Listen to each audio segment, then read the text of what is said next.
contemporain de la Roumanie, en utilisant comme sujet une famille avec un destin plutôt particulier, mais qui est très exemplaire pour les phases à travers lesquelles est passé le pays. Après le printemps des peuples 1848, les Roumains en Transylvanie surtout, et les autres nationalités qui vivaient sur le même territoire, mènent une lutte d'affirmation nationale contre le projet de maghiarisation, d'établissement d'un État national, qui était, je dirais, l'hypothèse politique dominante du XIXe siècle, menée par les Hongrois. Ils arrivent à faire plusieurs actions, dont une est très bien connue, déposer un mémorandum qui est rejeté par l'empereur, rejeté par la diète hongroise, etc., qui est commenté largement dans toute l'Europe. Clémenceau écrit même dans son journal La Justice en 1894, dans l'intérêt même de la Hongrie, il faut souhaiter la liberté pour les Roumains de Transylvanie. Ben, cela n'est pas arrivé. Dans cette génération-là, voilà deux frères qui naissent en 1876 dans cette maison modeste, dans la petite commune à côté de Brașov, qui est un chef-lieu de région, deux jumeaux qui sont nés à Szécely et qui ont une enfance très pauvre parce qu'ils restent orphelins à 1 an et demi. La mère n'a pas de moyens. Ils font l'école d'abord dans la commune natale, ensuite l'école secondaire. Un des frères passe dans le royaume de Roumanie, l'autre reste en Autriche-Hongrie. Et voilà à la fin du lycée, à la fin de leurs études moyennes, avec le grand-mère de Szécely, deux jeunes hommes prêts à conquérir le monde. Avant la guerre, ils font des jolies carrières, tous les deux. Un des frères, qui s'appelle Ion, Jean, si vous voulez, reste en Autriche-Hongrie. Il reçoit une bourse, il fait des études d'économie à Budapest, revient en Transylvanie avec l'idée de missionnaire d'enseigner l'économie aux jeunes Roumains de la région. L'autre devient historien, il fait des études à Bucarest, dans le royaume. Il est engagé à l'Académie roumaine, il devient même membre correspondant de l'Académie, il est historien. Pendant la Grande Guerre, les deux frères se mettent d'accord, l'un reste bien sûr en Transylvanie, l'autre avance en Roumanie. C'est une vie mouvementée, parce que les Roumains d'abord restent 2 années en neutralité, puis les armées roumaines entrent en Transylvanie en essayant de récupérer le territoire habité majoritairement par les Roumains, ils sont repoussés. L'un est accusé de ne pas savoir retirer devant l'avancée des Roumains. L'autre, par contre, souffre du fait que les armées allemandes envahissent la Roumanie, occupent la capitale, tout le monde se retire vers le nord, le gouvernement, lui aussi. Lui-même accompagne le deuxième transport du trésor roumain à Moscou, assiste à l'arrivée de la révolution bolchevique à Moscou en 1917, revient en Roumanie et il conçoit déjà dès l'été 1918, en pressentant, comme la plupart de l'Europe, l'arrivée de la paix, préparer la Roumanie pour les discussions de paix. Il est délégué à Paris. Voilà ce qui se passe à la fin de la Première mondiale. Notre monde vient d'être structuré. Effectivement, le monde où nous vivons aujourd'hui, c'est avec petite correction par-ci par-là, ce qu'on a décidé à la fin de la Première Guerre mondiale. On voit ici, dans cette région, le royaume de Roumanie, qui est entouré par encore 2 empires, l'Empire russe et l'Empire l'Autriche-Hongrie. Le sud, l'Empire ottoman s'était retiré, mais aussi l'Empire allemand, le Reich, n'existe plus à la fin de la guerre, c'est la République de Weimar, etc., qui vont s'instaurer. On voit disparaître les empires et on voit s'installer des États nationaux un peu partout. Et dans cette veine, la Grande Roumanie, dépassant même les intérêts. La Roumanie était restée en expectative en ayant des intérêts et à l'est et à l'ouest. Alors, à l'ouest, c'était l'Autriche-Hongrie avec le rallye à l'Allemagne, etc. À l'est, c'était la Russie avec le rallye à la France, etc. Alors, des deux côtés de la guerre, il y avait quelque chose à gagner, quelque chose à perdre.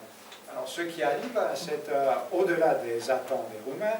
Voilà, la partie nord qui vient par le traité de Saint-Germain-en-Laye de la part de l'Autriche. La Dobruja est confirmée par le traité de Neuilly-sur-Seine. La Transylvanie, avec les territoires, même au-delà des montagnes, Banat, Crișana, Marmațiu ou bien Maramureș, sont attachés après le traité de Trianon. Et même le traité de Paris en 1920 attache la Bessarabie. On trouve une Roumanie énorme, avec 300 000 km², 20 millions d'habitants. Le problème, quand même, ne fait que se poser. Parce que récupérer tous ces territoires habités majoritairement en Roumanie suppose d'abord de les intégrer dans une structure étatique. Alors le point de départ a une base solide, parce que dans toutes ces régions, c'est vrai que la population était majoritairement roumaine, avec une unité de langage. Et ce n'était pas la seule langue parlée. Si vous voyez, la langue officielle dans toutes ces provinces était complètement différente. La Russie et la Bessarabie, même en public, interdisaient ce qu'il appelait le moldave, qui est effectivement la même chose que le roumain, déjà depuis 50 ans à peu près. La Bessarabie se trouvait aussi depuis 50 ans sous l'Empire, sous Autriche elle-même. Le hongrois, bien sûr, essaie de magaliser tout, et on n'arrivait plus à parler le roumain. Le travail commence avec un travail d'unification politique.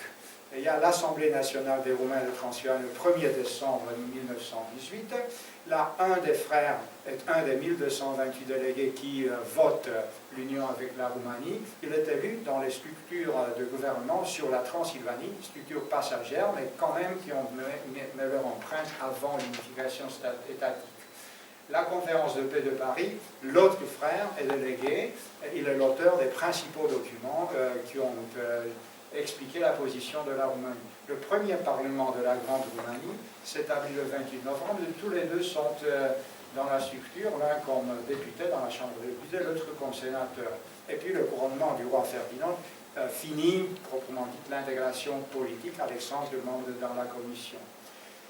Les étapes de progrès vers un État moderne passent par une réforme agraire dont l'appel Ion accompagne avec la création d'une banque, une nouvelle constitution, une réforme fiscale, où il y a des problèmes d'intégration énormes, parce que bien sûr, toutes les régions ont des fiscalités différentes selon les empires et les États où ils se trouvaient auparavant. L'enseignement en roumain qu'il faut imposer, même dans les régions, on n'en parlait plus. On a construit plus de 10 000 écoles dans les 15 années qui sont suivies ensuite. Puis dans l'enseignement supérieur, on établit les premières universités en langue roumaine, l'une à Cluj, même en se basant sur la diaspora. Il y a des personnalités qui arrivent, Sextil Pușcariu de l'Autriche, de Tchernaus, puis Victor Babeș qui était assistant de Pasteur à Paris, assistant de Koch ensuite en Allemagne. Emil Rakovice, qui était vice-directeur du laboratoire de Bagnols-sur-Mer, une personnalité dans la spéologie, l'étude des cavernes. Mais il y a d'autres aspects où l'on parle. Tous les deux frères deviennent professeurs à l'université de Cluj. La stabilisation monétaire, c'est un autre problème. C'est le financier, c'est Ion Lapedatu qui prend l'initiative dans une situation assez complexe où la Roumanie devait d'abord résoudre les différends avec l'Allemagne liés au crédit d'avant la guerre pour pouvoir obtenir les emprunts de stabilisation. L'année 1928, c'est plutôt dramatique, c'est l'opposition qui fait des actions très énergiques contre le gouvernement qui se défend, et c'est Ion Lapedatu lui-même qui négocie et finit la convention avec l'Allemagne qui permet à la Roumanie de faire un grand emprunt qui a été souscrit par les Français, les Anglais, les Américains, un peu tout le monde. Identité nationale par la culture a été le programme poursuivi par son frère Alexandre l'historien, qui entre-temps devient membre de l'Académie roumaine, membre plein, devient même président de l'Académie roumaine, et qui a une action extraordinaire d'affirmer la nationalité roumaine par la culture, par des moyens qui n'amincissent pas la participation, la contribution, l'histoire, la culture des autres nationalités qui vivent sur le même territoire, mais qui affirment quand même l'histoire, la tradition, etc., de la population roumaine. Il passe même une loi des cultes, qui est une réalisation formidable, étant donné que la Constitution de 1923 est un peu contradictoire. Elle garantit la liberté de conscience de manière absolue, elle promet une égalité parfaite entre les cultes, mais en même temps, elle affirme qu'il y a deux églises qui sont roumaines. l'une est dominante et l'autre est prioritaire. Alors voilà, il faut se résoudre la quadrature du cercle. Tout le monde est égal, mais il y en a qui sont plus égaux que les autres. C'est Alexandre qui trouve la solution, et la solution est de nouveau importée de France, c'est la laïcité. C'est la primordialité de l'État à travers les cultes, et tous les cultes doivent se structurer et s'établir ensemble avec l'État. C'est pas tout à fait facile, ça prend plusieurs étapes, ça prend des débats, ça prend des processions parlementaires, des manifestations, des assemblées, etc. On arrive quand même en avril de 1928 à une loi qui est signée par Alexandre Lapédade qui établit le régime général des cultes en Roumanie en mettant effectivement tous les cultes et en transférant l'idée de priorité et dominance dans le domaine spirituel et non pas dans le domaine étatique d'organisation. La Roumanie, c'est le premier pays qui signe un concordat avec le pape qui n'a pas une majorité catholique. Dans la population, les Roumains sont majoritairement orthodoxes gréco-catholiques. En conclusion, dans cette période entre les deux guerres, la génération dite de la Grande Union, pour une période d'à peu près 20 ans, a développé un savoir dans la construction étatique qui est absolument remarquable. Il a eu des objectifs bien définis. On a eu la capacité de transcender les différences entre différents partis politiques pour le bien commun. Même si la lutte était acerbe politiquement, on a eu que sur des sujets précis, des collaborations ou des séquences où il y a un parti qui commence, l'autre qui continue, puis un troisième qui finit et tout ça. Ténacité devant les adversités. Et il faut bien dire qu'ensuite, la montée en puissance des extrémismes de toutes sortes et tout ça, la Roumanie a plutôt bien survécu. Le pays arrive à son apogée économique en 1938, juste avant la Deuxième Guerre mondiale. Et la construction a été faite dans le durable, parce que si on regarde encore aujourd'hui, la Roumanie existe presque dans la manière dont elle a été faite. On a perdu un territoire occupé par les Russes, un petit morceau pour les Bulgares, qui n'avaient effectivement pas grand-chose à faire en Roumanie. Les autres pays de la petite entente, comme la Tchécoslovaquie, la Yougoslavie, se sont démantelés par leur propre dynamisme interne, tandis que la structure roumaine résiste toujours encore. Et ce qui suit, ce savoir qu'on a développé, comment faire un État moderne, stable et dans la durée, a été annihilé presque entièrement dans la période qui a suivi, qui a vu l'instauration d'abord d'une dictature par le roi, le carlisme, le roi Carol II, ensuite par l'établissement d'un État national légionnaire qui était le parti de droite de type fasciste qui s'est allié avec le dictateur, et finalement, bien sûr, par l'arrivée du communisme, après le 23 août 1944, le coup d'État du roi Michel, et ensuite l'armée rouge qui occupe le pays, et tout ça conduit à l'instauration du communisme. Alors voilà, il y a un autre projet d'État qui remplace le projet étatique qui a été porté par la génération de la Grande Union. Dans le monde après la Deuxième Guerre mondiale, la Roumanie se trouve derrière le rideau de fer, bien sûr. Le minuscule parti communiste roumain s'empare du pouvoir pas à pas. Il avait à peine 1000 membres, dont on est légaliste parce que ce n'est plus un parti accepté. Un nouveau projet d'État est entamé. Il est porté par des activistes en partie de la production autochtone, parmi les membres du Parti communiste, en grande partie venant de l'Union soviétique, soit des Roumains de Bessarabie, soit des conseillers envoyés. Le projet présente 3 volets principaux. Stalinisation de la vie politique, qui montre l'emprise du pouvoir pas à pas, nouvelle constitution, nouveau code pénal, qui a d'ailleurs des prévisions secrètes. C'est un peu paradoxal d'avoir des lois qu'on n'a pas le droit de connaître, mais il faut les obéir. Et on peut tout faire dans une dictature. Le véritable pouvoir politique consiste effectivement dans la justice pénale. Selon Alexis de Tocqueville, d'ailleurs il a bien observé cela presque 100 ans avant. On passe au système d'un seul parti politique, Prétextant la lutte contre le fascisme, la police secrète, la Securitate, commence à purger toutes les institutions de culture, l'académie, les institutions économiques, la banque, tout, l'armée, etc.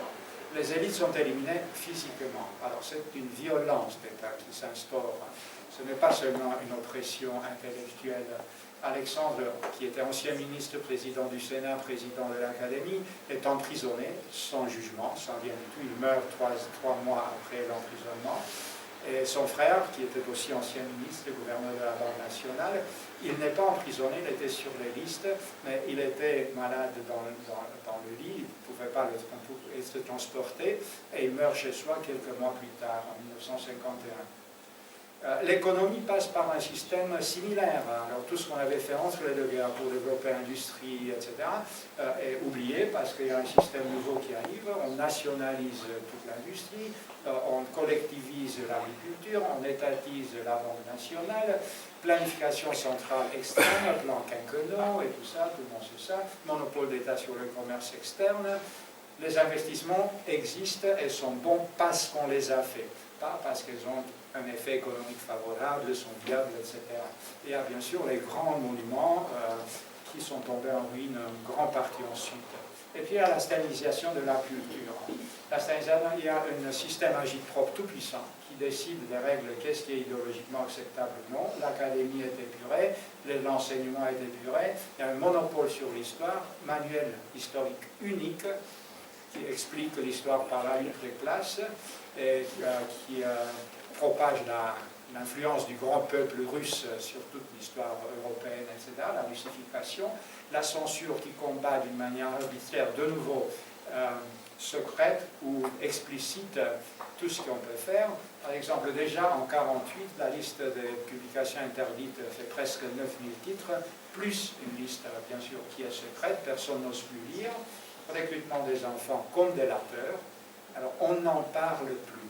On n'en parle plus, on ne parle pas dans la famille de ce qui s'est passé, on ne parle pas dans l'espace public de ce qui s'était passé dans l'histoire et tout ça. Alors, dans la Roumanie communiste, peu à peu, sur un demi-siècle à peu près, le pouvoir a été détenu par deux personnes. Il y a eu seulement deux chefs d'État qui ont duré jusqu'en 1965, puis il est mort, et puis c'est Ceausescu qui s'est enchaîné jusqu'en 1989. L'économie fonctionne mal ou pas du tout. La pénurie est au quotidien. L'État établit par des moyens scientifiques combien de calories sont nécessaires pour un Roumain, combien d'heures d'électricité sont suffisantes pour la population par jour. Quelles sont les publications qu'on a le droit de consulter? C'est même une caricature qui dit il n'y a pas de viande, pas de lait, pas de fromage, pas d'œufs, pas de café, pas d'Ionesco, pas de Sioran. On estime qu'approximativement 2 millions de Roumains ont été victimes directes de l'oppression, tués, incarcérés, torturés, soumis aux travaux forcés, déportés, déplacés avec domicile fixe, etc. Ça fait à peu près 10% de la population. Et cela sans compter les souffrances des familles et des autres. Après 1988, ce système oppressif tombe, après la chute du mur de Berlin. Après, on voit la Roumanie entrer en 2007 même dans l'Union européenne. Énorme changement qui apporte avec ça une certaine récupération. On voit toute une série de publications qui racontent un peu l'histoire, même les mémoires. Il faut bien dire qu'avoir écrit des mémoires, c'était un sujet d'incarcération avant 1989, c'est fini. Il y a un grand nombre, surtout porté par des historiens, études doctorales, mais aussi mémorialistiques pour le grand public. Il y a une grande série d'événements, par exemple, portés par les institutions d'État, le Parlement roumain, le Sénat, commémore 150 ans d'existence. Il prend une minute de silence pour ces chefs, pour ces présidents qui ont été anéantis par des régimes totalitaires, dont Alexandre Lapeda. La Banque roumaine a une émission numismatique en commémorant 140 ans de la naissance de Ion. L'Académie roumaine commémore 140 ans de leur naissance. Il y a une série d'expositions faites par différents musées de Roumanie consacrées à la génération de la Grande Union. Bien sûr, on arrive cette année à fêter 100 ans depuis la formation de la Grande Roumanie, et dans ce contexte, l'intérêt s'amplifie. Même la société civile, la Maison roumaine, a fait une conférence au sujet des frères Lapedatu, et l'Académie civique, qui porte le projet de mémorial de Sighet, a consacré une session à la mémoire des deux frères. Et puis, les descendants ont fondé la Fondation Lapedatu, qui les a mis sur les moyens modernes de communication. Ils ont un site web, Wikipédia, Facebook, YouTube, etc. Mais aussi par des actions concrètes dirigées surtout vers la nouvelle génération, donations pour Maison des enfants, bourses, concours de collège, bourses de recherche, sponsorisation.